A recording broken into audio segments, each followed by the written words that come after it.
আজকে যুদ্ধ অপরাধীদের বিচার বলছেন, পপুলার হওয়ার জন্য বলছেন। আমার কাছে তো মনে হয় না যে যুদ্ধ অপরাধীর বিচার করবার জন্য এই সরকার কখনো আন্তরিক। আমি শুধু এই প্রশ্নটা করার জন্যই আওয়ামী লীগের লোক বিগড়ে গেলেন, গফফর চৌধুরীকে লেলিয়ে দিলেন আমার উপরে। আমি তো মনে করি পাকিস্তান হানাদাররা বাঙালির বুকের উপরে চেপে বসেছিল যে যখন, তখন এই পাকিস্তান হানাদাররাও যে পরিমাণ নির্যাতন করেছে, কলম দিয়ে গফফর চৌধুরী তার চেয়ে বেশি নির্যাতন করতে, তার কোনো কথা ঠিক না।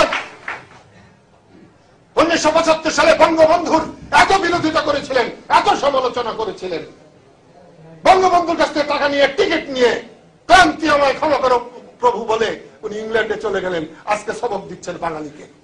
37 বছরে যে বাঙালির কোনো কষ্ট দুঃখ দেখেন নাই, তিনি আমাকে সবক দেন।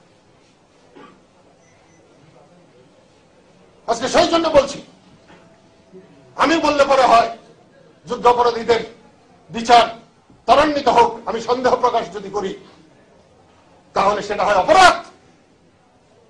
আর যে শাহরিয়ার কবির বললে পরে সেটা হয় প্রশংসা, রাজাকারে বললে প্রশংসা হয়, আর আমি বললে অপরাধ হয়।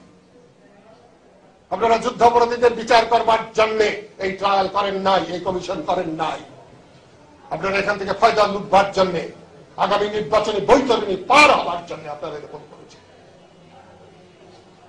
আরেকজন হাত মন্ত্রী বানিয়েছেন, আইনেরও জানে কিনা জানি না, এত কথা বলে, কাজের চাইতে এত বেশি কথা বলে।